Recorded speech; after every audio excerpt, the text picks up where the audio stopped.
Assalamualaikum warahmatullahi wabarakatuh.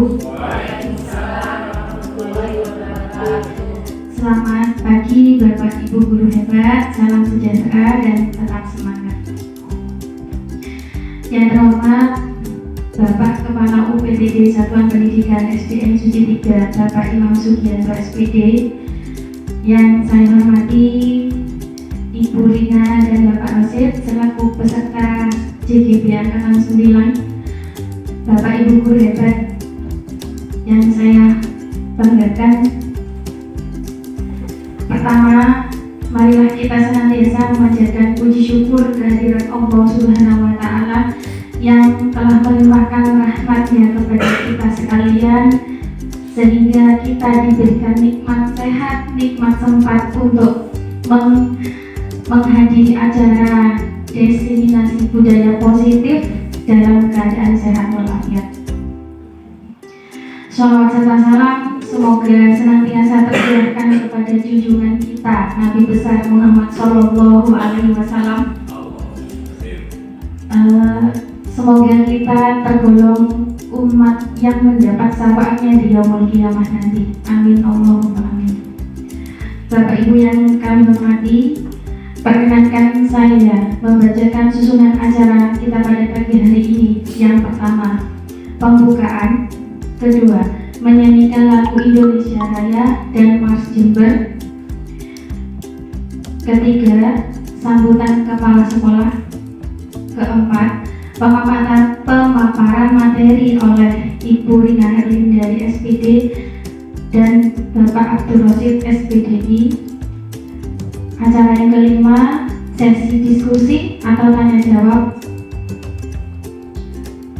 Keenam, doa. Ketujuh, penutup. Baiklah Bapak Ibu guru hebat yang saya hormati, kita menuju acara yang pertama, yaitu pembukaan. Marilah kita buka acara ini dengan bacaan basmalah bersama-sama. Bismillahirrahmanirrahim. Selanjutnya menyanyikan lagu Indonesia Raya dan Mars Jember. Kepada yang bertugas dipersilakan.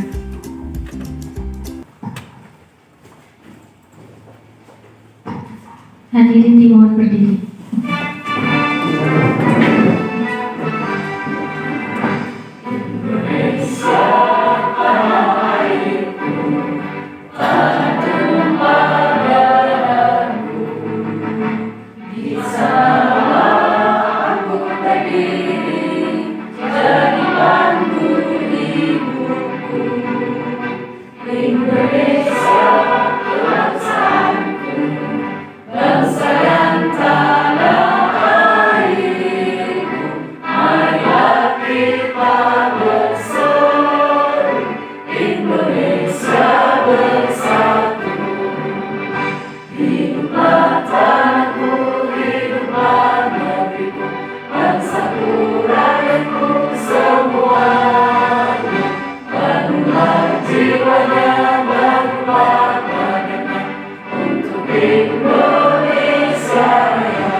majulah Jember Jawa Timur.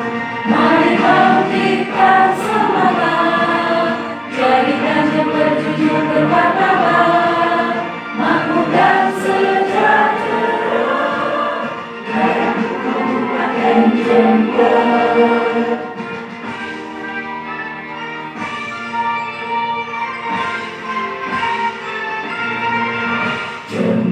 Kabupaten Jember, marilah kita bersatu, bebaskan kemiskinan, belenggu penderitaan, majulah Jember Jawa Timur.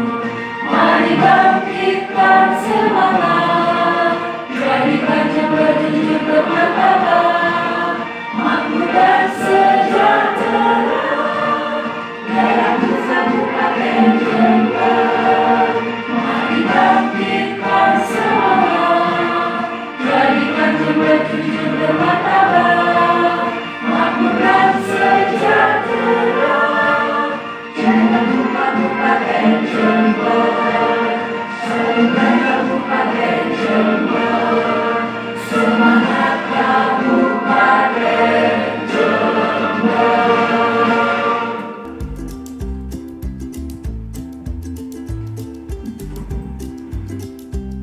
Hadirin Timur, duduk kembali.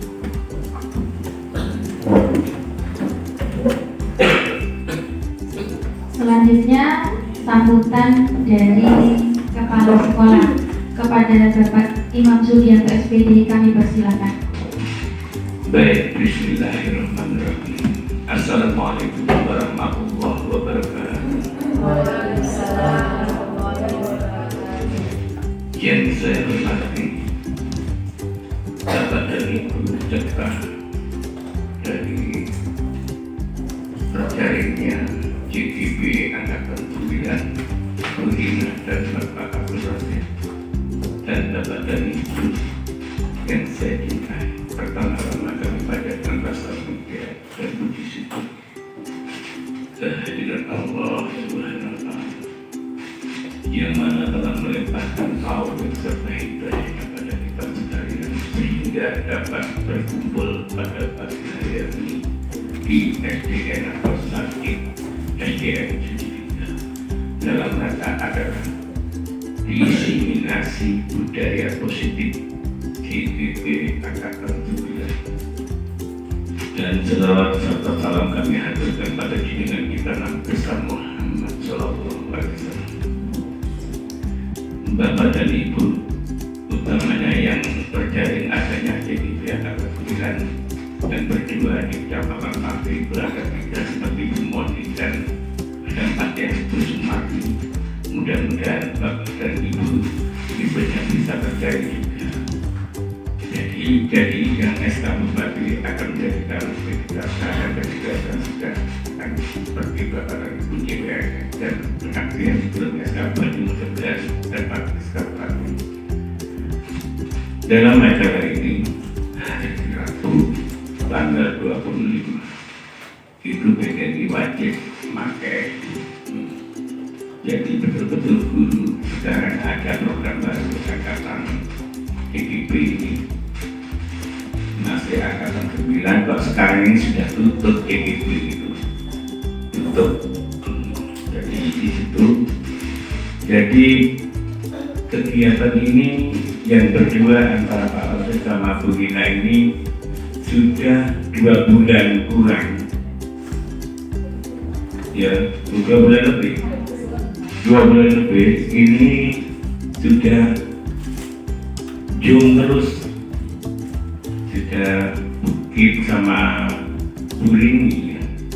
Bu Putri itu sudah sering kesini. Maka dari itu Bapak dan Ibu kalau ada bantuannya tolong langsung hubungi nomor-nomor yang ada pada saja Ibu yang membutuhkan apa. Besok Ibu juga gitu, kalau sudah terjadi mungkin dapat bantuan Pak Rasid bisa. Itu syarat dulu yang pertama adalah angkatan-angkatan yang ke-9.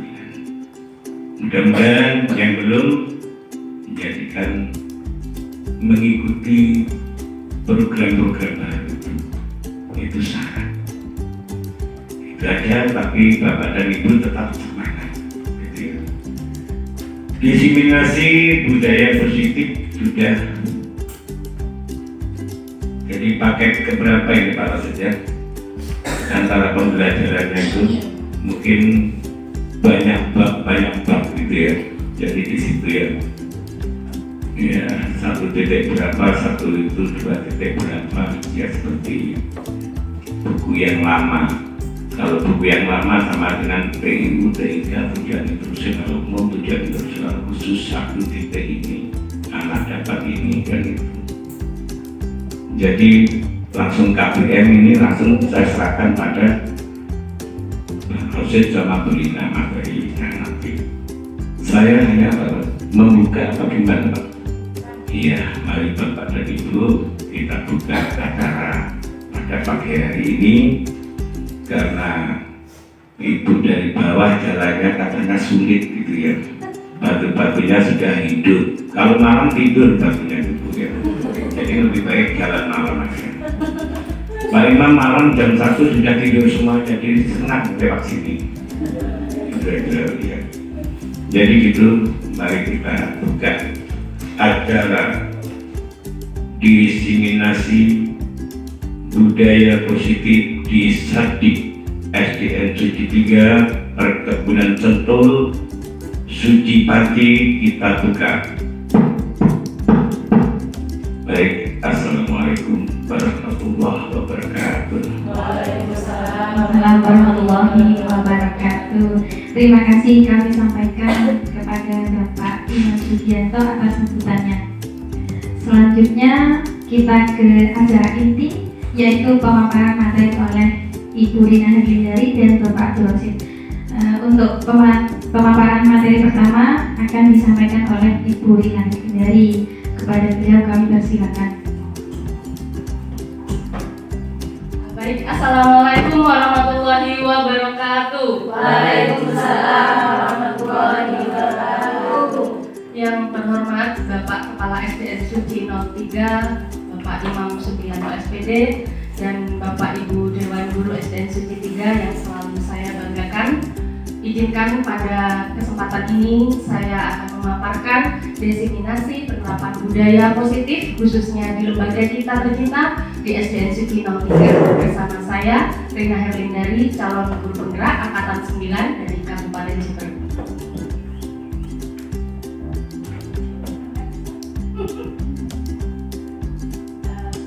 Baik Bapak Ibu, sebelum saya mulai pemaparan materi hari ini ada pertanyaan pemantik ya. Bapak Ibu tinggal menjawab setuju atau tidak setuju. Hukuman yang pertama, hukuman dapat mendisiplinkan anak. Kira-kira Bapak Ibu setuju atau tidak? Setuju atau tidak? Tidak setuju. Kemudian yang kedua, pemberian hukuman dengan hal positif seperti membaca atau membersihkan halaman sekolah dapat meningkatkan disiplin anak. Setuju atau tidak?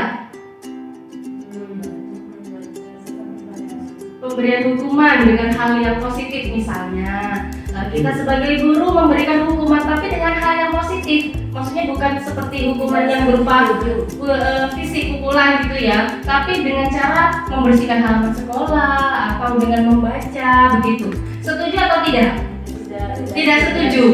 Baik, untuk yang ketiga, memberi penghargaan dapat meningkatkan motivasi belajar anak. Setuju atau tidak? Setuju. Memberi penghargaan dapat meningkatkan motivasi belajar anak. Setuju ya? Setuju. Baik, pada kesempatan ini kita akan membahas tentang hukuman, penghargaan, motivasi belajar di kelas ya. Di sini ada konsep inti tentang budaya positif yang akan kita bahas bersama.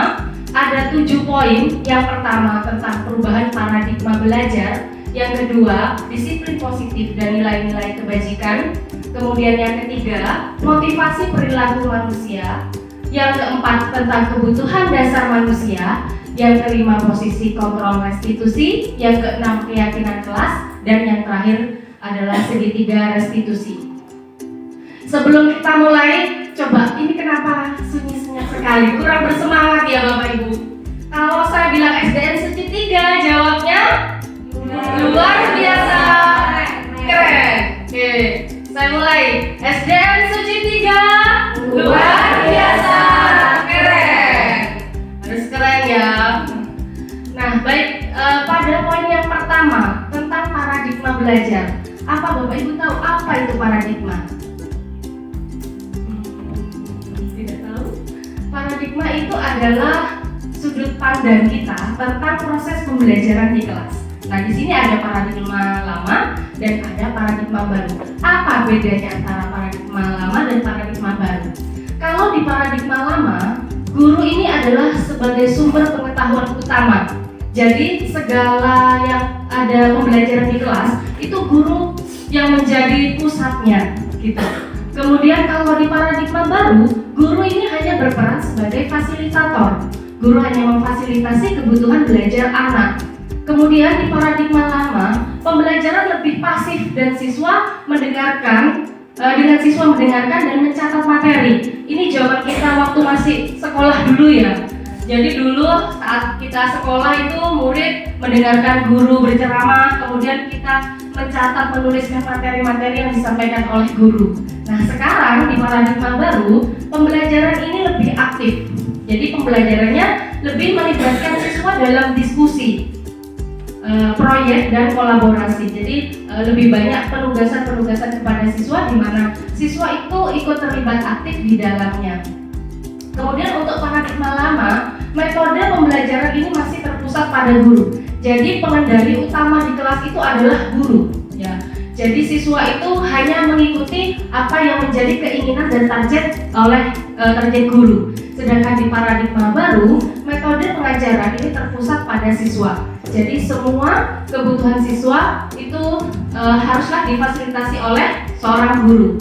Kemudian di paradigma lama, penilaian ini lebih pada tes tulis dan tes lisan. Jadi penilaian itu biasanya melalui sumatif begitu. Kemudian untuk yang paradigma baru, penilaian ini berbasis pada kinerja seperti yang kita lakukan saat ini ya di kurikulum Merdeka. Penilaiannya sudah banyak pada berbasis kinerja.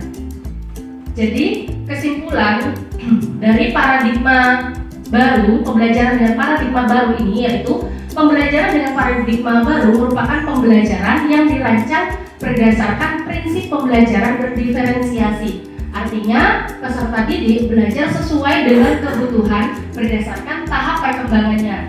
Tujuannya yaitu untuk mewujudkan profil pelajar Pancasila. Masih ingat ya dimensi profil pelajar Pancasila? Masih ingat ada 6 dimensi profil pelajar Pancasila. Di sini saya mengingatkan lagi. Yang pertama yaitu beriman, bertakwa kepada Tuhan Yang Maha Esa dan berakhlak mulia. Kemudian yang kedua berkebinekaan global, bergotong royong, kreatif, bernalar kritis dan mandiri. Dari ke-6 dimensi profil pelajar Pancasila ini haruslah ada di lembaga kita. Jadi siswa kita harus bisa mewujudkan 6 dimensi profil pelajar Pancasila ini. Next. Selanjutnya ini materi yang kedua tentang disiplin positif dan nilai-nilai kebajikan. Mungkin mendengar kata disiplin, apa yang ada di benak Bapak Ibu semua? Disiplin, datang tepat waktu, berarti disiplin. Ada lagi? Ya? Tahu tanggung jawab, datang tepat waktu, tahu tanggung jawab. Ada lagi mungkin? Apa itu disiplin positif? Disiplin yang sering kita temui di sekolah. Baik, untuk disiplin, sebelum kita membahas tentang disiplin, apa itu disiplin positif di lembaga kita, nah, coba Bapak Ibu perhatikan. Di sini saya ada sebuah gambar, ya, ada sebuah kaki gajah yang sedang dirantai. Apa yang ada di benak Bapak Ibu ketika melihat situasi seperti pada gambar ini? Mungkin ada yang ingin menjawab? Ya, sekarang coba lihat dulu. Ini ada kaki gajah, ya. Kaki gajahnya ini dirantai. Bayangkan kalau kaki kita dirantai, bagaimana? Bisa bergerak? Tidak bisa. Apakah kita bisa bebas? Tidak bisa. Tapi dilihat rantainya itu putus. Nah, kira-kira menurut pendapat Bapak Ibu dari gambar ini? Dari kaki gajah ini, pastinya kalau kaki kita itu diikat, dirantai, pastinya kita tidak bisa bebas, ya kan? Namanya kaki itu kan digunakan untuk berjalan, berlari. Nah, kalau kaki kita dirantai, sekalipun rantai itu lepas, ya maksudnya tidak melekat ya, maksudnya ini kaki rantainya ini lepas, sebenarnya kita masih bisa berjalan. Tapi apakah tetap bisa nyaman berjalannya kalau ada rantainya? Tidak nyaman. Nah, sebenarnya gambar ini ada ceritanya tersendiri. Bisa saya bercerita? Boleh. Ya, jadi konon ada seekor gajah yang kakinya dirantai oleh rantai besi yang sangat kuat. Nah, si gajah ini ingin melarikan diri. Tapi setiap dia berusaha melarikan diri, dia selalu terjatuh, dia selalu terjerembab. Berulang kali sampai pada akhirnya dia berpikir, oke, saya tidak akan melarikan diri lagi. Nah, suatu ketika si pemilik gajah ini mengganti tali rantainya menjadi tali biasa yang lebih longgar. Tapi apa yang terjadi? Si gajah ini tidak berusaha untuk kabur lagi, karena yang ada di benaknya, ya, di pemikiran gajah ini berpikir bahwa kalau saya nanti kabur, saya akan terjatuh lagi. Jadi dia tidak ingin terulang kembali. Nah, sama dengan pola pikir kita. Jadi pemikiran kita ini biasanya berawal dari kebiasaan-kebiasaan. Jadi biasanya mindset kita itu dari kebiasaan-kebiasaan yang sering kita lakukan. Contohnya kalau dalam pembelajaran, kita mengajar anak-anak diam, duduk, mendengarkan. Anggapannya, oke, anak-anak bisa menerima apa yang saya sampaikan. Tapi kenyataannya, apakah bisa mereka? Belum tentu, ya. Karena setiap anak memiliki gaya belajarnya sendiri-sendiri. Kita tidak bisa memaksakan kehendak semua anak harus mengikuti keinginan kita sebagai guru. Karena anak memiliki ada berapa gaya belajar? Tiga gaya belajar. Ada yang memiliki gaya belajar auditory, ada yang visual, ada yang kinestetik, ya. Nah, setiap anak pasti memiliki gaya belajarnya sendiri. Jadi seorang guru tidak bisa memaksakan kehendaknya agar murid-murid itu mau mengikuti keinginan guru, gitu. Next. Nah, saya lanjutkan di sini. Menurut Stephen R. Covey, ya, dalam bukunya Principle Center Leadership, bila kita ingin membuat kemajuan perlahan, sedikit-sedikit ubahlah sikap atau perilaku Anda. Namun, bila kita ingin memperbaiki cara-cara utama kita, maka kita perlu mengubah kerangka acuan kita. Ubahlah bagaimana Anda melihat dunia, bagaimana Anda berpikir tentang manusia. Ubahlah paradigma Anda, skema pemahaman, dan penjelasan aspek-aspek tertentu tentang realitas. Jadi intinya, kalau kita ingin mengubah sudut pandang kita tentang pembelajaran yang tadinya ada paradigma lama, kita ubah menjadi paradigma baru. Kita terlebih dahulu mengubah kerangka acuan kita. Sudut pandang kita itu harus dirubah dulu. Kalau dulu itu pembelajaran terpusat pada guru, sekarang harus kita ubah menjadi berpusat pada siswa, gitu. Nah, bagaimana caranya menyajikan pembelajaran yang berpusat pada siswa? Dengan cara apa? Mungkin ada yang bisa menjawab? Ya, kita melihat cara belajar siswa, kita melakukan analisis dulu. Kita identifikasi apa saja yang menjadi kebutuhan belajar siswa, karena setiap anak pasti memiliki kebutuhannya masing-masing. Setelah itu baru kita menentukan strategi apa yang akan kita gunakan agar pembelajaran yang kita sajikan di kelas itu nanti bisa berjalan secara efektif. Nah, di sini tentang disiplin positif. Disiplin ini, seperti tadi, Bu Sulit mengatakan, disiplin itu apa? Datang tepat waktu. Disiplin itu apa? Melaksanakan tanggung jawab. Nah, sebenarnya disiplin ini memiliki arti belajar. Saya juga mungkin baru beberapa waktu yang lalu bisa memahami, oh ternyata disiplin ini adalah belajar. Disiplin diri membuat orang menggali potensinya menuju sebuah tujuan apa yang dia hargai. Tapi saat ini, ya, dalam keseharian kita, kata disiplin telah berubah menjadi sesuatu yang dilakukan seseorang pada orang lain untuk mendapatkan kepatuhan. Jadi seperti anak pergi ke sekolah, datang tepat waktu.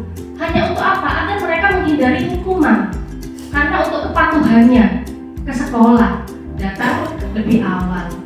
Nah, kecenderungan disiplin ini menghubungkan dengan sesuatu yang tidak nyaman. Jadi kalau kita tidak disiplin, kita nanti akan mendapatkan hukuman atau konsekuensi gitu. Padahal disiplin sendiri ini adalah belajar bagaimana kita bisa menghargai atau mencapai suatu tujuan yang mulia. Jadi disiplin positif itu adalah upaya penerapan disiplin kepada siswa tanpa adanya ancaman atau hukuman. Jadi selama ini kalau kita ingin menerapkan disiplin dengan cara membuat aturan-aturan yang membuat siswa itu akhirnya takut, begitu, itu sebenarnya salah, itu bukan disiplin. Karena disiplin ini sebenarnya siswa itu tidak ada lagi ancaman atau hukuman. Nah, siswa memiliki kesadaran tinggi dalam melakukan suatu budaya positif berdasarkan motivasi internal, bukan akibat paksaan, ujian, atau hukuman. Jadi untuk melaksanakan disiplin ini, ya, siswa tidak lagi harus datang dengan harus ada motivasi dari dalam dirinya, ya, motivasi internal, bukan motivasi dari luar. Motivasi dari luar contohnya seperti apa? Yaitu seperti tadi takut mendapat hukuman, ingin mendapatkan penghargaan, seperti itu. Kemudian disiplin positif ini lebih ke arah disiplin diri yang dapat mengontrol diri dalam melakukan segala tindakan. Nah, ini adalah nilai-nilai kebajikan, ya. Dalam nilai-nilai kebajikan universal secara umum yang masuk dalam nilai kebajikan adalah keadilan, tanggung jawab, kejujuran, bersyukur, integritas, kasih sayang, rajin, percaya diri, dan lain sebagainya. Nah, tapi di Indonesia sudah dikerucutkan nilai kebajikan ini yaitu menjadi dimensi profil pelajar Pancasila seperti yang tadi sudah saya bacakan, yaitu ada 6 dimensi profil pelajar Pancasila. Bapak Ibu tahu lagu profil pelajar Pancasila? Tahu. Bagaimana kalau kita menyanyikan bersama? Boleh? Boleh. Next. Yuk, monggo, silakan Bapak Ibu berdiri biar lebih semangat, biar tidak mengantuk. Ada yang mau menyanyikan di depan, monggo?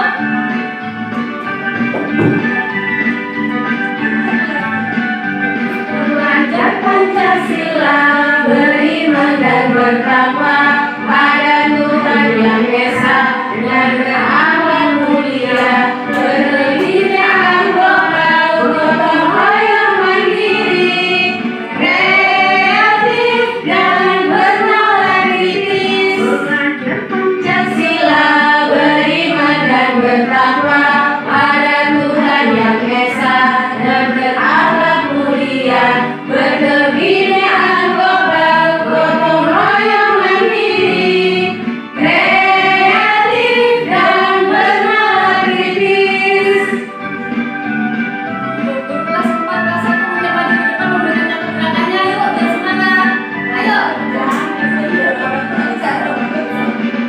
Pancasila, beriman dan bertakwa pada Tuhan Yang Esa dan berakhlak mulia, berkebudayaan global, gotong royong mandiri, kreatif dan bernalar kritis. Baik, Bapak Ibu, tepuk tangan untuk kita semua. Silakan duduk. Jadi dimensi pelajar Pancasila yaitu beriman dan bertakwa pada Tuhan Yang Maha Esa dan berakhlak mulia, berkebinekaan global, gotong royong, mandiri, kreatif dan bernalar kritis. Ini haruslah kita terapkan pada murid-murid kita di sekolah agar bisa mencapai pembelajaran yang efektif. Ya. Nah, selanjutnya kita akan membahas tentang motivasi perilaku manusia. Next, Pak. Motivasi perilaku manusia. Nah, menurut Diane Gassen, ya, ada 3 alasan motivasi perilaku manusia. Yang pertama yaitu untuk menghindari ketidaknyamanan atau hukuman. Ini sering kita jumpai ya. Saya sendiri pun masih banyak sekali menjumpai murid-murid saya di kelas. Mereka melakukan sesuatu, motivasi perilaku mereka itu hanya untuk menghindari hukuman. Jadi mereka itu ada rasa takut. Misalnya, saya memberikan tugas, mereka mengerjakan hanya karena takut dimarahi oleh guru, gitu. Bukan datang dari dirinya sendiri. Nah, ini adalah motivasi yang terendah ya. Jadi datangnya karena takut ada hukuman. Kemudian yang kedua, untuk mendapat imbalan, penghargaan dan apresiasi dari orang lain. Nah, ada juga murid yang rajin belajar mengerjakan tugas karena ada janji dari gurunya. Nanti kalau kamu bisa mengerjakan dapat nilai 100, bu guru kasih hadiah. Jadi mereka termotivasi untuk mendapatkan hadiah, bukan untuk dirinya sendiri. Tidak datang dari dalam dirinya sendiri. Keinginan untuk mengerjakan itu hanya karena ada reward dari gurunya. Seperti itu. Padahal dengan adanya imbalan, penghargaan dan apresiasi itu justru menurunkan minat belajar anak, begitu. Kemudian yang untuk poin ketiga, menjadi orang yang mereka inginkan dan menghargai diri sendiri dengan nilai-nilai yang mereka percaya. Nah, poin yang ketiga ini datang dari dalam dirinya sendiri. Nah, jadi untuk yang poin pertama dan poin kedua, motivasi perilaku manusia datang karena takutnya ada hukuman, karena ingin dapat imbalan, ini adalah faktor eksternal. Jadi datang dari luar, bukan dari dalam diri siswa. Sedangkan yang ketiga, ini karena dalam dirinya sendiri, oke, saya ingin belajar karena saya ingin menghargai diri saya sendiri. Ini adalah faktor internal. Jadi di kelas sebisa mungkin kita harus bisa menumbuhkan faktor internal anak. Jadi kita tidak boleh lagi seperti menggunakan reward atau penghargaan, karena itu bisa anak nanti akhirnya saya akan mau mengerjakan kalau saya dapat imbalan, seperti itu. Ketika guru sudah tidak memberikan imbalan, nah, mereka akan menurunkan semangat belajar mereka. Saya sendiri pernah mengalami dulu pada saat saya mengajar. Saya kasih reward, jadi nanti saya bagi jadi beberapa kelompok. Setelah mereka mengerjakan tugasnya, saya kasih ini, siapa kelompok yang paling baik, yang nilainya mendapat nilai paling bagus, nanti dapat hadiah. Mereka itu saling berkompetisi untuk mendapatkan hadiah. Tapi setelah semester berikutnya, saya tidak memberikan reward itu. Jadi saya agak slow karena pada saat itu banyak sekali tugas yang harus saya selesaikan. Mereka bertanya, Bu, dapat hadiah apa kalau saya bisa menyelesaikan tugas ini? Berarti pada semester awal saya memberikan reward, mereka melaksanakan mengerjakan tugasnya karena ingin mendapat penghargaan, karena ingin mendapatkan imbalan. Ketika saya sudah tidak memberikan imbalan, mereka bertanya pada akhirnya, mana imbalan saya? Nah, disitulah minat belajar, motivasi belajar anak mulai turun. Jadi di sini sifatnya hanya sementara, memberikan penghargaan, imbalan atau apresiasi pada anak. Ini sifatnya hanya sementara, tidak bisa berkelanjutan. Tetapi kalau misalnya motivasi belajar itu datang dari dalam diri anak, itu pasti akan berkelanjutan dan itu akan terus dibawa sampai mereka nanti dewasa. Lanjut. Nah, sekarang mengapa penghargaan itu sama dengan hukuman? Loh, penghargaan kok sama dengan hukuman? Nah, di sini penghargaan ini berlaku sama, bukan maksudnya penghargaan itu sama dengan hukuman, tapi penghargaan ini berlaku sama dengan hukuman dalam arti meminta atau membujuk seseorang melakukan sesuatu untuk memenuhi suatu tujuan tertentu dari orang yang meminta atau membujuk. Ya, jadi dengan memberikan penghargaan itu kan memaksakan orang lain untuk melakukan sesuatu yang kita inginkan. Ya, nah dorongannya sama-sama dorongan dari luar eksternal dan ada faktor ketergantungan. Jadi hukuman, penghargaan itu sama-sama dari faktor dorongan eksternal dan menyebabkan faktor ketergantungan ketergantungan seperti tadi yang telah saya sampaikan. Lanjut Pak. Nah, sekarang perbedaan hukuman dan konsekuensi. Konsekuensi ini merupakan akibat langsung dari suatu perbuatan yang dilakukan. Hukuman adalah sesuatu yang dijatuhkan kepada pelaku melalui prosedur keadilan. Jadi dalam kita menjalankan pembelajaran di sekolah, sebaiknya kita hindari yang namanya hukuman. Ya, bisa kita ganti dengan konsekuensi. Contohnya, misalnya ada seorang ayah memberikan es krim untuk anaknya. Dan ketika anaknya makan es krim, es krimnya terjatuh. Saat es krim itu terjatuh, apa konsekuensi dari anak ini?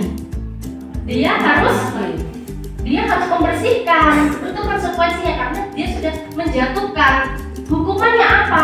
Kalau kamu menjatuhkan, kamu tidak boleh makan es krim lagi. Itu adalah hukuman. Jadi bedanya konsekuensi dan hukuman di situ. Ya.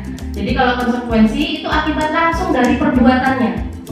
Kemudian hukuman itu sesuatu yang dijatuhkan kepada pelaku. Jadi kalau dari konsekuensi ini sifatnya masih ada nilai positif, tapi kalau hukuman ini sifatnya negatif gitu ya. Nah, di sini saya ada pertanyaan, monggo kita jawab bersama, nanti dilihat mana yang termasuk hukuman atau konsekuensi. Mencatat 100 kali di dalam buku kalimat saya tidak akan terlambat lagi karena terlambat ke sekolah. Kira-kira ini berupa hukuman atau konsekuensi? Hukuman. Baik, kita simpan jawabannya. Lari mengelilingi lapangan basket 2 kali karena terlambat hadir di sekolah. Hukuman? Ya.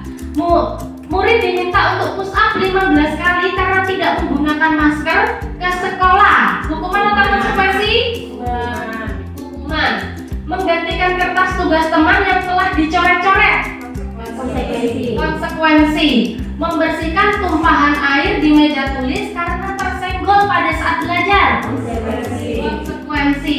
Murid disuruh untuk tidak mengenakan sepatu seharian di sekolah karena tidak mengenakan sepatu hitam. Hukuman. Lari mengelilingi lapangan basket 2 kali karena terlambat 10 menit untuk pelajaran PJOK. Hukuman. Baik, kita lihat jawabannya. Nah, ya, yang pertama tadi mencatat 100 kali itu adalah hukuman. Lari mengelilingi lapangan itu hukuman. Push up juga hukuman. Menggantikan kertas teman itu adalah konsekuensi. Membersihkan tumpahan air itu konsekuensi. Ya, murid disuruh untuk tidak mengenakan sepatu itu juga hukuman. Lari mengelilingi lapangan basket 2 kali karena terlambat 10 menit untuk pelajaran PJOK ini adalah konsekuensi. Jadi kalau hukuman itu lebih pada sifatnya itu menghukum secara fisik ya. Begitu. Kalau konsekuensi itu adalah akibat dari perbuatan kita. Lanjut Pak. Kebutuhan dasar manusia, ini yang poin keempat.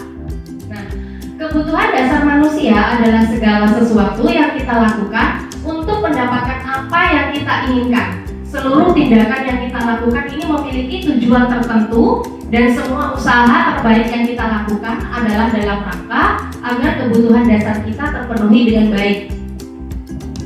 Nah, kebutuhan dasar manusia di sini ada yang pertama bertahan hidup. Setiap manusia pasti butuh untuk bertahan hidup. Yang masuk dalam kategori bertahan hidup ini adalah makan, minum, pakaian, tempat tinggal. Ini kebutuhan dasar kita ya untuk bertahan hidup.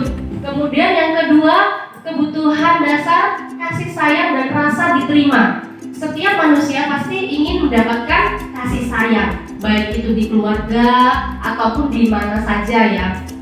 Dan rasa diterima, misalnya ketika saya pertama kali datang ke sini, saya pasti datang tidak ada siapapun yang saya kenal, pasti ada perasaan saya ingin bisa diterima di sini.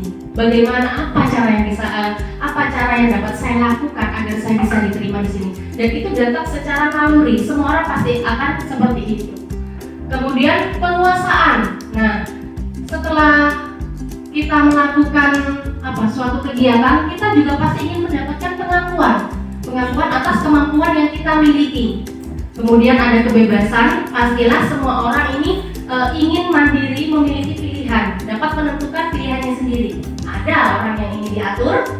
Tidak ada. Pasti semua ingin dapat mengendalikan dirinya sendiri tanpa harus diatur oleh orang lain. Dan yang terakhir di sini adalah kesenangan. Kesenangan ini ya sudah pasti ya, kita semua ingin hidup senang dan bahagia. Tuh. Jadi selanjutnya posisi kontrol restitusi. Nah, di sini ada 5 posisi kontrol restitusi. Dalam pembelajaran kita sebagai seorang guru, mungkin kita pernah melakukan kelima posisi kontrol ini. Yang pertama ada penghukum. Penghukum ini kita sebagai guru menghukum murid. Kalau saya sendiri sebagai guru, seringkali saya masih berperan sebagai penghukum. Mungkin dari Bapak Ibu di sini pernah melakukan penghukum sering ya. Ya, kita sering menghukum. Jadi ketika kita melihat ada murid kita yang melakukan pelanggaran, pasti kita secara refleks itu menghukum mereka. Ya, menghukum dengan cara-cara yang katakan mungkin menurut kita mendidik, tapi ternyata itu tidaklah tepat. Kemudian kita memposisikan sebagai teman. Nah, kita juga pernah memposisikan sebagai teman bagi murid. Jadi ketika murid sedang ada masalah, kita menanyakan sebagai seorang teman. Jadi mungkin ada yang pernah ini mendapat curhatan dari murid? Sering ya. Disitulah posisi kita sebagai teman. Nah, kemudian pembuat merasa bersalah ini bagaimana? Nah, maksudnya pembuat merasa bersalah? Iya, betul. Jadi untuk membuat merasa bersalah jika murid kita ada yang melakukan suatu kesalahan, dia berkata, kamu kenapa melakukan itu? Kamu nggak kasihan sama Bu Guru? Bu Guru loh sudah datang ke sini jauh-jauh untuk ngajar kamu, tapi kamu tidak mendengarkan. Jadi posisi di sini guru ini berperan sebagai pembuat merasa bersalah. Muridnya itu merasa bersalah dengan tindakannya karena sudah merugikan gurunya. Mungkin pernah melakukan seperti itu? Saya juga pernah sama. Kemudian pemantau. Nah, pemantau ini sering ya. Kalau misalnya ada murid-murid yang melanggar, kamu melanggar, ayo kemari gitu. Atau ada murid yang mengerjakan tugas, kita mengamati, kita lihat gitu. Itu kita sebagai pemantau. Nah, yang kelima ini guru sebagai manajer. Nah, di sini manajer, posisi kontrol sebagai seorang manajer, guru melakukan sesuatu bersama murid, mempersilahkan murid mempertanggungjawabkan perilakunya, mendukung murid agar dapat menemukan solusi atas permasalahannya sendiri. Jadi posisi manajer ini guru membimbing, tidak langsung memberikan penilaian kepada murid, tidak langsung kamu harus begini, hukuman kamu begini-begini, tidak. Tapi guru membimbing murid terlebih dahulu. Ya, ditanyakan terlebih dahulu apa permasalahannya, kemudian dicari solusinya bersama. Nah, posisi manajer ini dapat membantu murid untuk bertanggung jawab atas diri mereka sendiri dan menjadi manajer bagi dirinya sendiri. Jadi di sini guru hanya mengarahkan murid saja untuk menemukan dirinya. Jadi kalau misalnya murid melakukan kesalahan, dia harus menyadari kesalahannya dan apa konsekuensi yang harus dilakukan ketika dia melakukan kesalahan. Selanjutnya keyakinan kelas. Nah, keyakinan kelas biasanya kita sering mendengar peraturan kelas. Ya, kenapa kok harus ada keyakinan kelas? Kenapa kok bukan peraturan kelas? Nah, mengapa harus keyakinan kelas? Kalau saya di kelas kemarin pasang tulisan peraturan kelas, tapi sekarang peraturan kelas saya cabut. Kenapa? Karena sudah tidak ada lagi yang namanya peraturan kelas. Kalau peraturan kelas itu kan sifatnya mengatur ya. Tapi kalau keyakinan seperti kita meyakini bahwa Tuhan kita satu, berarti itu kan datang dari diri kita sendiri ya. Dan pastinya akan lebih melekat. Seperti sama halnya, mengapa kita memiliki peraturan harus menggunakan helm bila mengendarai kendaraan roda 2? Kalau kita mau naik sepeda, kita harus pakai helm. Itu kan peraturan. Kenapa kok kita harus mematuhi peraturan itu? Untuk keselamatan. Ada lagi mungkin biar tidak ditilang. Nah, itu peraturan ya. Jadi sifatnya mengatur. juga di sekolah, mengapa di sekolah ada aturan harus memakai seragam? Kenapa kok anak-anak datang ke sekolah harus memakai seragam? Biar tertib, ya. Nah ini sifatnya mengatur. Tapi anak-anak tidak tahu, mereka masih belum meyakini. Saya datang ke sekolah, kenapa saya kok harus pakai seragam? Ya, tahunya mereka saya sekolah, saya harus seragam, tapi mereka tidak tahu maknanya kenapa saya kok harus pakai seragam. Padahal intinya kan agar tidak ada kesenjangan. Jadi anak-anak yang mungkin kalau misalnya mereka pakai baju bebas, mungkin ada yang pakai baju wah, ada yang mungkin bajunya sederhana. Jadi agar tidak ada kesenjangan, maka diadakan seragam. Tapi anak-anak tidak tahu tentang itu. Mereka taunya saya berangkat ke sekolah harus pakai seragam. Kalau saya tidak ke sekolah dengan memakai seragam, saya pasti kena hukum. Nah itu persepsi anak-anak saat ini ya. Jadi di sini kita harus bisa merubah sudut pandang anak-anak, pendapat mereka tentang peraturan kelas. Maka sekarang sudah seharusnya kita mengubah yang namanya peraturan menjadi keyakinan kelas. Nah kalau peraturan ini kalimatnya sifatnya itu lebih mengatur, memaksa. Tapi kalau keyakinan kelas ini lebih pada mengajak dan datang dari diri sendiri. Nah sekarang bagaimana pembentukan keyakinan kelas? Nah untuk membentuk keyakinan kelas, yang pertama dibuat sesuai dengan kondisi dan kebutuhan murid. Jadi keyakinan kelas setiap jenjang itu pasti berbeda. Kelas 1, kelas 2, kelas 1 tidak bisa disamakan dengan kelas 4. Kelas 4 juga tidak bisa disamakan dengan kelas 2. Pasti mereka memiliki keyakinannya masing-masing. Dan bahasa yang digunakan juga dalam bentuk kalimat yang positif. Jadi tidak ada lagi kata tidak boleh memakai perhiasan berlebihan ke sekolah misalnya. Itu kalimat negatif ya. Jadi untuk keyakinan kelas harus menggunakan kalimat positif.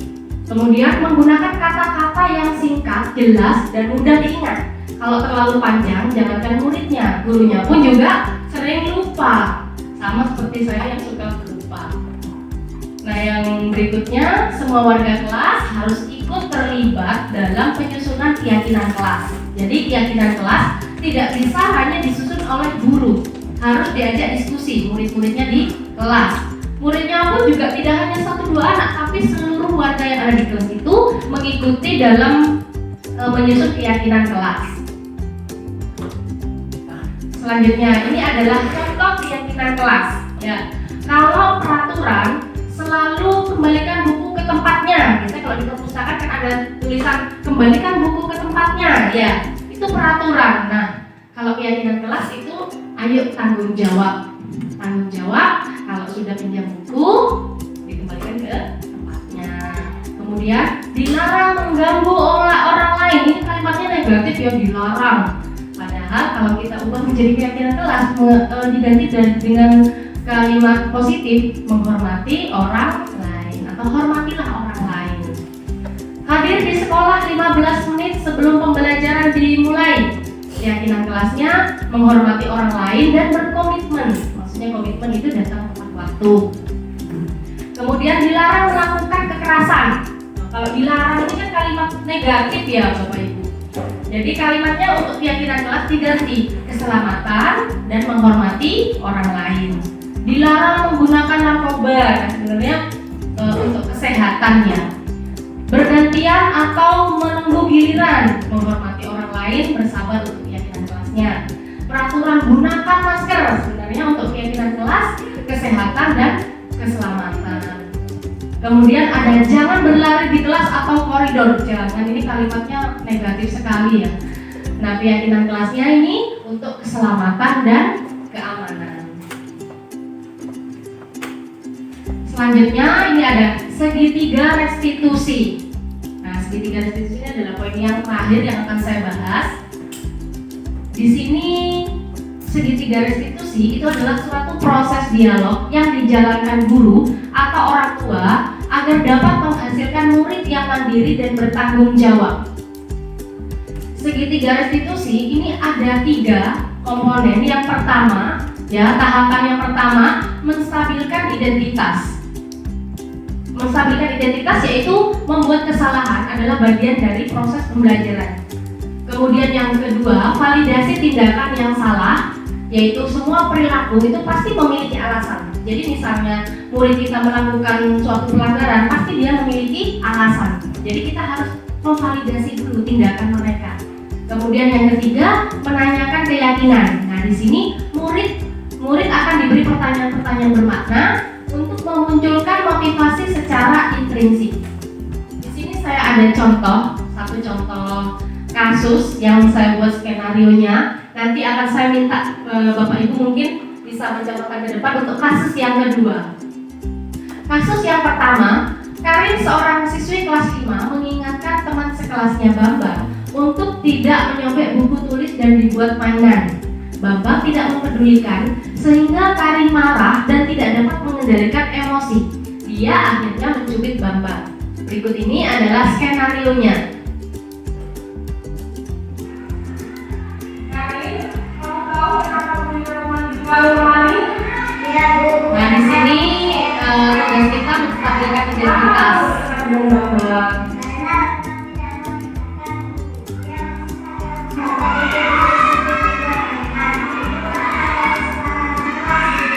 Lalu Bambang marah dan dari Karin. Selanjutnya validasi tindakan yang salah. Jadi guru mengkonfirmasi kenapa murid ini melakukan perbuatan yang tidak tepat. Sekarang tidak kalian pikir. Mengingatkan teman membuat Selanjutnya yang ketiga menanyakan keyakinan. sudah sesuai dengan keyakinan kelas kita. Menurut kalian keyakinan kelas apa yang dilanggar? Ya benar. Menurut kalian saling menghormati antar teman seperti tidak? Baik, kalau menurut kamu penting, keyakinan apa yang harus kamu lakukan pada saat kamu sedang marah? Kamu bersedia memperbaiki masalah ini? Apa yang akan kamu lakukan untuk memperbaiki masalah ini?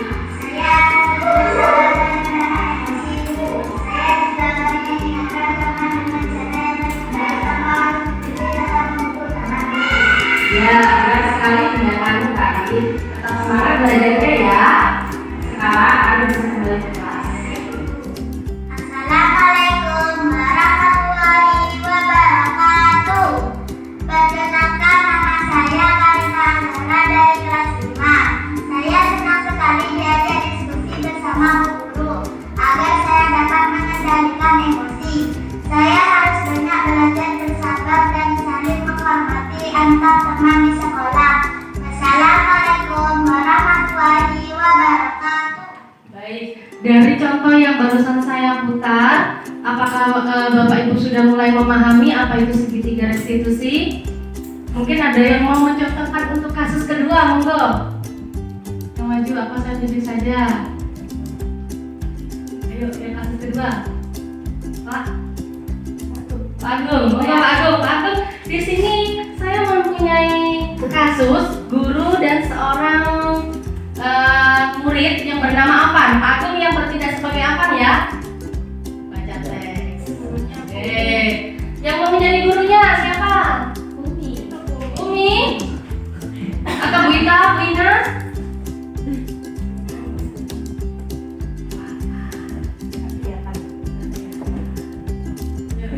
Monggo silakan di depan. Ini berdiri di sini. Untuk kasus yang kedua tentang seorang anak Afan, ya siswa kelas 5 sering tidak membawa buku pelajaran agama Islam saat jam pelajaran berlangsung sehingga dia kesulitan ketika akan mengerjakan tugas. Di sini Pak Agung berperan sebagai Afan, kemudian Bu Ina berperan sebagai guru.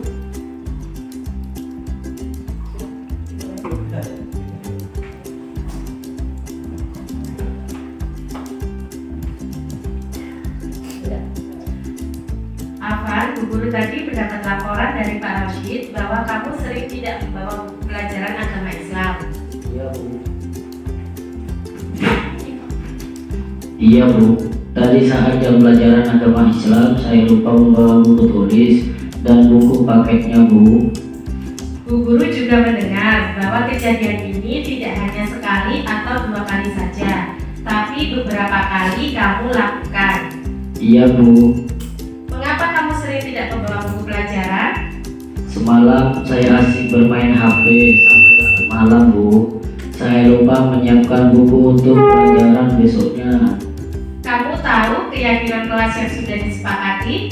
Tahu Bu, Tidak membawa buku pelajaran saat jam pelajaran berlangsung. Apakah sudah sesuai dengan keyakinan kelas kita?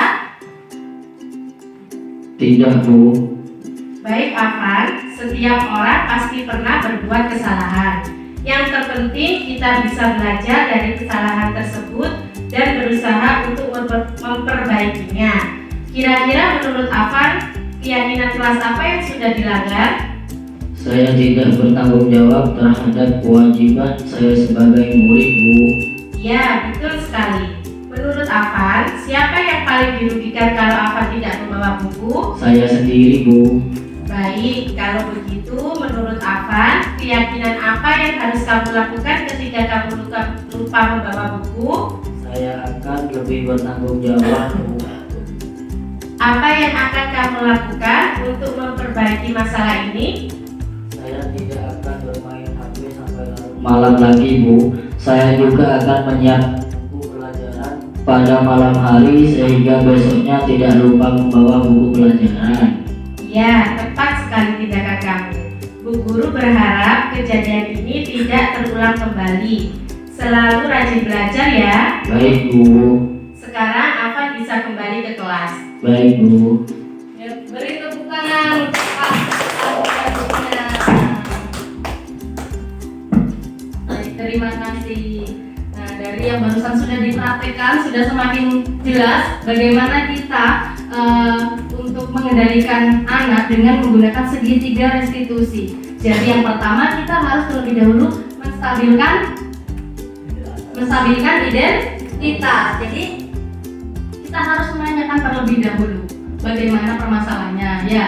Kemudian ada validasi tindakan yang salah, dipastikan alasan apa yang menyebabkan anak ini melakukan suatu kesalahan atau pelanggaran. Nah, setelah itu baru menanyakan keyakinan apa yang diyakini kamu ya, apakah sudah sesuai tindakan kamu dengan keyakinan kita begitu.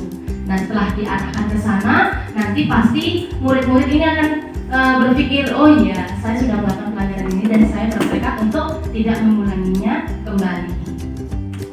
Baik, kita ice breaking dulu ya biar tetap semangat. Boleh berdiri. Sudah berdiri Bapak Ibu? Kita ikuti arahannya.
sini pada akhir sesi saya akan menyimpulkan hasil dari pemaparan saya hari ini. Ya, dari 7 materi yang sudah kita bahas ya tentang budaya positif, bahwa budaya positif ini sangat penting diterapkan di sekolah. Nah, untuk menerapkan budaya positif itu perlu adanya kolaborasi antara sekolah dan orang tua murid agar budaya positif yang telah kita tanamkan di sekolah juga dapat dilaksanakan di rumah. Jadi percuma kalau di sekolah kita sudah berusaha menanamkan budaya positif pada anak, tapi di rumah orang tua tidak bisa menanamkan budaya positif kepada anak-anaknya. Ya, jadi di sini harus ada kolaborasi antara sekolah dan orang tua. Nah, hal ini bertujuan agar budaya positif menjadi suatu kebiasaan baik sehingga menjadi budaya bagi siswa di sepanjang hidupnya.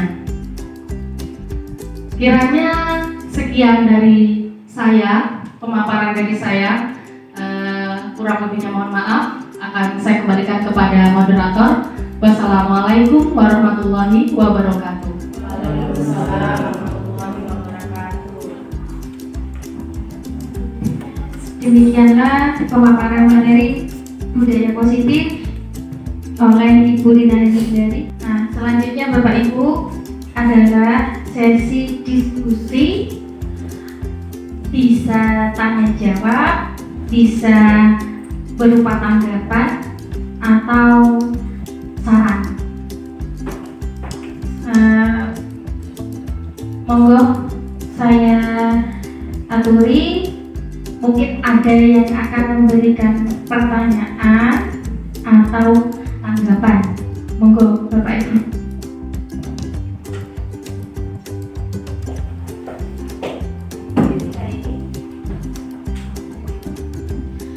Terima kasih untuk kesempatan yang diberikan kepada saya. Yang saya tanyakan terkait tentang keyakinan keras.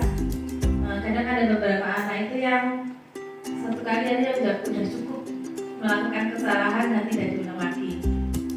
Apa yang harus kita lakukan ketika anak tersebut melakukan kesalahan berkali-kali? Toleransi, karena tidak boleh ada hukuman. Nah, toleransinya itu sampai kapan gitu? Anak itu kita motivasi aja untuk apa ya, dia paham akan keyakinan kelas seperti itu.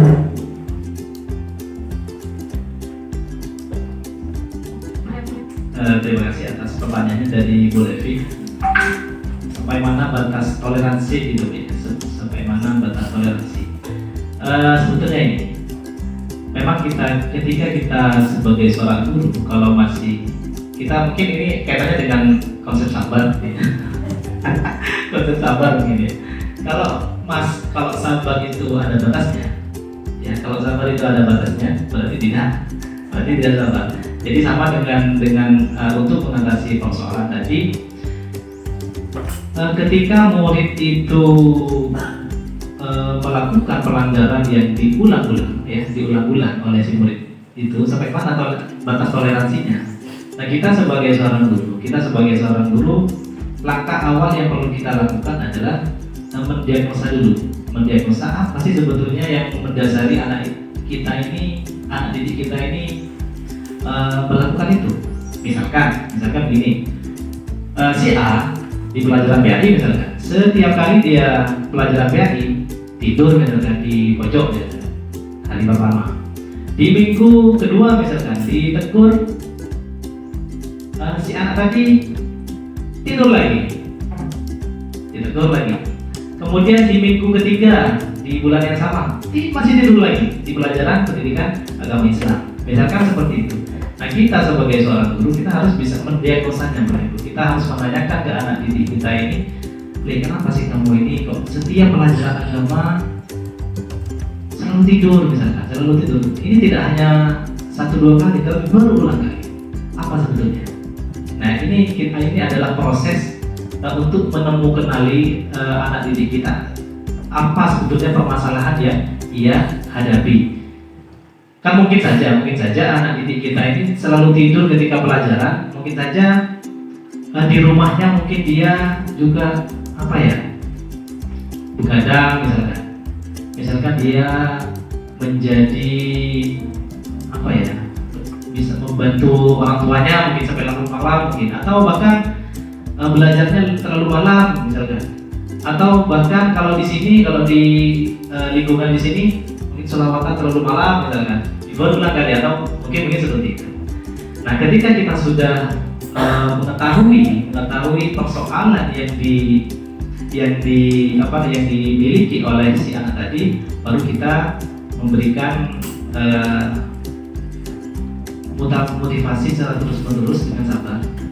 Ya, kalau menurut saya itu hanya terus, kita tidak boleh capek gitu ya untuk memberikan motivasi, memberikan masukan kepada anak didik kita. Yang terpenting terlebih dahulu kita memahami dulu apa sebetulnya yang mendasari anak itu berlaku seperti itu.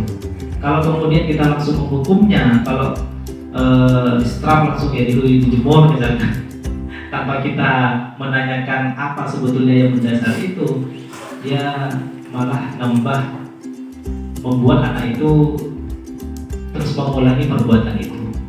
Tetapi ketika kita menanyakan apa yang mendasari itu, insya Allah anak itu ada rasa suka kepada kita gurunya. Mungkin itu Bu. Mungkin ada tambahan Bu dari Ibu. Baik, saya sedikit menambahkan dari pertanyaan Bu Levi tentang murid yang terus mengulang-ulang kesalahannya. Ya, memang benar tadi yang disampaikan oleh Pak Masif bahwa memang manusia itu ada batasannya sabar. Tapi kembali lagi pada diri kita. Nah, kalau kita sudah membatasi kesabaran kita, berarti kita masih belum bisa berhasil mengendalikan diri kita. Nah, untuk konsep anak yang mungkin dengan cara segitiga restitusi ini masih belum berhasil gitu ya, anaknya masih tetap mengulangi kesalahan-kesalahannya, kita lebih bisa mengembangkan lagi, misalnya dalam validasi tindakan, misalnya kan hanya menanyakan kepada anak bagaimana duduk permasalahannya. Nah, mungkin di situ anak masih ada ketidakjujuran, ada hal yang mungkin belum disampaikan, karena setiap tindakan pasti akan ada alasannya. Nah, kita sebagai guru bisa mencari tahu dari sumber-sumber yang lain. Misalnya kita juga bisa menanyakan kepada orang tua permasalahannya itu apa. Mungkin saja ada permasalahan di keluarga yang tidak bisa diungkapkan oleh anak, seperti itu. Jadi kita tidak hanya berpatokan pada satu informasi saja kita bisa menanyakan, karena perlu sekali, penting sekali kita sebagai guru mengetahui kondisi murid gitu. Jadi kalau kita sudah bisa memahami bagaimana kondisi anak-anak kita, murid-murid kita, pastinya nanti anak-anak akan lebih mudah untuk meyakini seperti itu. Dan pastinya sebagai guru itu harus tetap selalu memberikan motivasi kepada anak-anak gitu. Oke, mungkin bagaimana Bu Levi?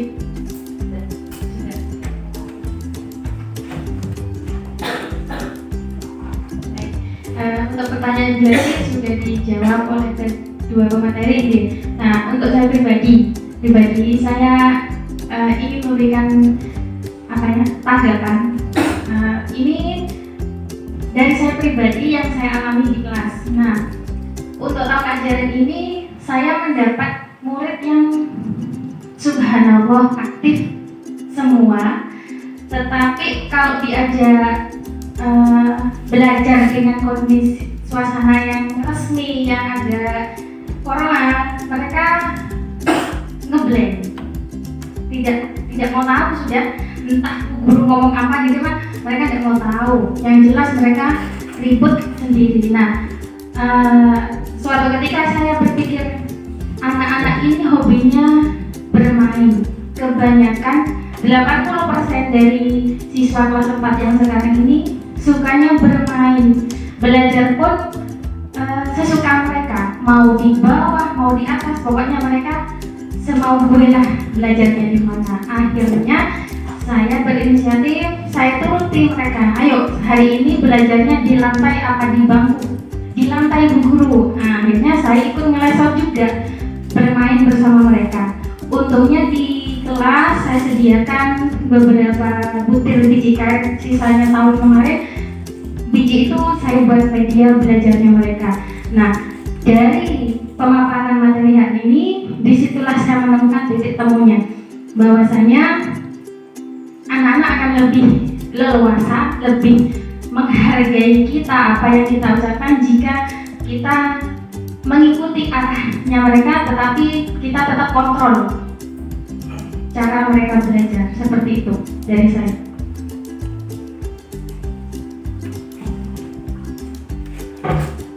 Baik, terima kasih atas tanggapannya Bu Rinda. Memang benar sekali dan saya sangat setuju dengan tindakan yang dilakukan oleh Bu Rinda sebagai seorang guru, bahwa kita tidak bisa memaksakan kehendak kita sebagai seorang guru. Ya, murid pasti memiliki potensinya masing-masing. Mereka memiliki kemampuan yang berbeda dengan teman-temannya. Ada yang pandai dalam bidang akademik, ada yang pandai di bidang keterampilan. Jadi bagaimana kita sebagai seorang guru bisa menciptakan suasana belajar yang menyenangkan agar mereka itu bisa belajar dengan nyaman tanpa adanya tekanan seperti itu. Apalagi seperti tadi yang disampaikan, murid Bu Rinda itu memiliki karakter yang luar biasa aktif ya. Jadi bagaimana pandai-pandai guru bisa memberikan pembelajaran yang bermakna untuk murid-muridnya. Ada lagi Bapak Ibu? Mungkin ada yang menambahkan? Sudah cukup. Oke. Kalau dirasa sudah cukup untuk hari ini, selanjutnya kita lanjutkan dengan doa. Baik. Untuk menutup mengakhiri acara kita pada pagi hari ini, kita tutup dengan bacaan hamdalah bersama-sama. Alhamdulillahirabbil alamin. Baiklah Bapak Ibu yang saya hormati, demikianlah rangkaian acara kita pada siang hari ini. Semoga apa yang kita dapatkan hari ini membawa manfaat bagi kita, untuk kita dan anak didik kita untuk menjadi pribadi yang lebih baik. Amin. Dari saya selaku moderator, kiranya ada tutur kata atau tindak tanduk yang kurang berkenan, mohon dimaafkan yang sebesar-besarnya. Saya akhiri, wassalamualaikum warahmatullahi wabarakatuh.